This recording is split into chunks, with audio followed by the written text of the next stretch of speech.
Kebakaran di tempat pembuangan akhir sampah Kopi Luhur, Kelurahan Argasunya, Kecamatan Harjamukti, Cirebon, Jawa Barat akhirnya padam Minggu pagi. Aktivitas warga sekitar dan bongkar muat sampah sudah kembali normal.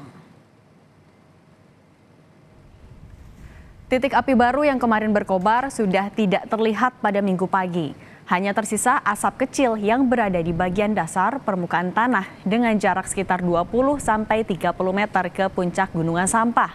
Aktivitas bongkar muat sampah pun berangsur normal. Begitu pula dengan warga di RT 2 RW 8 Kelurahan Argasunya. Mereka sudah kembali beraktivitas normal setelah sebelumnya tidak bisa keluar masuk permukiman karena lingkungan tempat tinggal mereka dipenuhi asap akibat kebakaran TPA.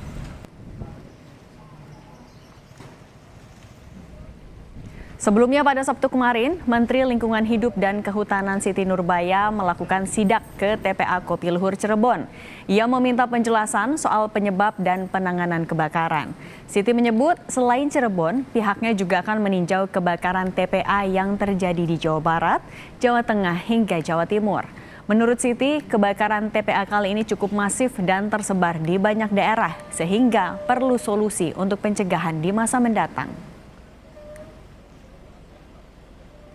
Saya juga senang berpikir dan kita akan terus diskusikan. Kenapa baru sekarang gitu ya?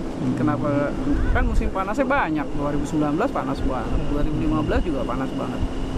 Tapi saya dapat laporan kecil-kecil sebetulnya memang ada sejak 2017 di beberapa tempat.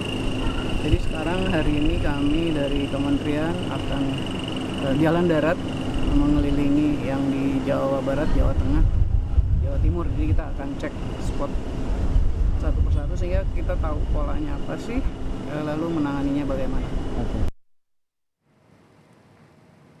Sementara itu, Wakil Wali Kota Cirebon, Ety Herawati meninjau permukiman terdampak asap akibat kebakaran TPA Kopi Luhur.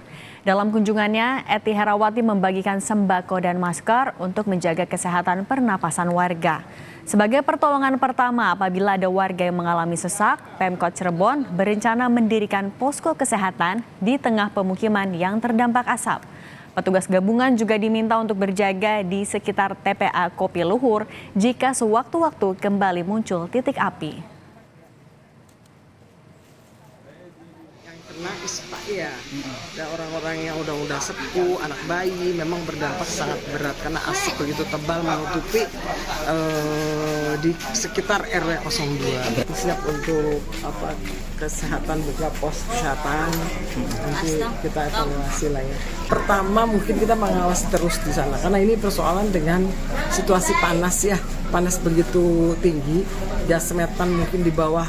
Kalau sampah kan tahu sendiri di bawahnya kayak apa ya, kayak sekam gitu. Nah, ya kita harus cepet tanggap aja melihat situasi seperti ini, air terus dialirkan.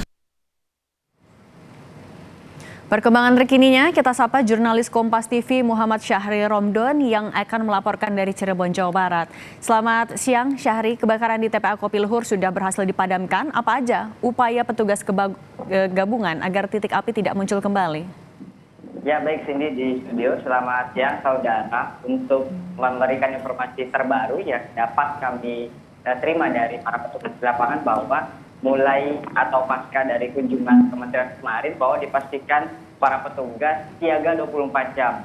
Artinya beberapa satpam dan juga petugas yang berada di UPT TPA Kopi Luhur ini tidak boleh lengah sedikit untuk menjaga beberapa kawasan TPA yang sempat terbakar beberapa kali. Bahkan yang kami dengar mereka melakukan patroli berkala sebanyak 2-3 jam sekali untuk melakukan pemantauan agar tidak ada api yang dapat kembali muncul dan itu tidak segera ditangani. Artinya ketika patroli itu berjalan, maka apabila ada asap yang diketahui oleh para petugas agar langsung segera dipadamkan. Poin yang kedua yakni pemerintah menyiagakan alat-alat yang difungsikan untuk melakukan pemadaman, yakni 1 mobil berisi tangki air dan yang kedua adalah alat berat seperti yang berada di tepat sebelah kanan saya ini. Artinya ketika ada pemadaman, poin pertama adalah pemadaman secara manual, yakni petugas yang bersiaga. Ketika api membesar, maka 2 mobil ini digerakkan secara langsung untuk melakukan pemadaman agar tidak besar. Cindy. Baik, petugas disiagakan untuk patroli, kemudian juga alat seperti tangki air juga disiagakan. Terima kasih Muhammad Syahri Romdon langsung dari Cirebon, Jawa Barat.